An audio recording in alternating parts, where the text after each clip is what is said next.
সামাজিক যোগাযোগ মাধ্যমে গুজব, অপতথ্য ও মানহানিকর কন্টেন্ট নিয়ন্ত্রণে সাইবার সুরক্ষা আইন সংশোধনের উদ্যোগ নিয়েছে সরকার। নতুন আইনে কৃত্রিম বুদ্ধিমত্তা ব্যবহার করে তৈরি বিভ্রান্তিকর ছবি, ভিডিও ও অডিওর বিস্তার ঠেকাতেও বিশেষ বিধান রাখা হবে।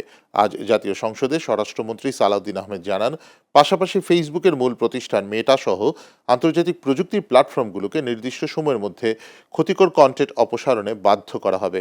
ডেপুটি স্পিকার কায়সার কামালের সভাপতিত্বে অধিবেশনে সংরক্ষিত নারী আসনের সংসদ সদস্য হেলেন জেনিন খান এ বিষয়ে নোটিশ উত্থাপন করেন। এর জবাবে স্বরাষ্ট্রমন্ত্রী এসব তথ্য জানান।